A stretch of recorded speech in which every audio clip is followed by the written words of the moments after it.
On the trail of an outbreak in northern Uganda, community nurses find 13-year-old Pauline.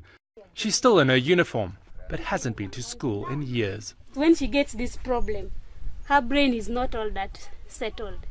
Pauline and her 9-year-old brother Thomas are afflicted by a strange sickness called nodding disease.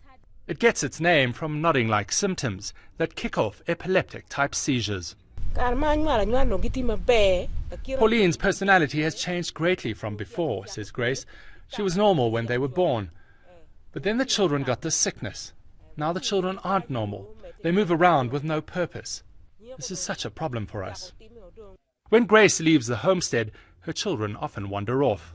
So she ties them up for hours each day. Thomas tries to bite through his bonds. Pauline struggles against her mother. Only children contract nodding disease, but it's devastating entire communities.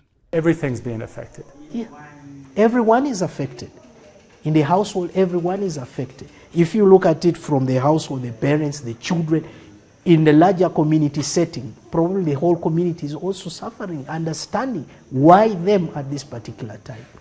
Since 2009, authorities say that more than 3,000 children have been stricken. The nodding seizures often start when they see food or the weather changes. Children are left stunted and trapped by their illness. The World Health Organization says more than 150 have died. Scientists believe that there's a connection between river blindness, a disease carried by the black fly. They also say sufferers have a vitamin B deficiency. But ultimately, no one knows the cause of nodding disease, and there is no cure. The Center for Disease Control says anti-epilepsy drugs can help.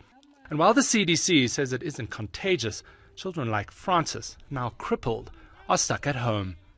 The nurses don't like to touch him or take his pulse.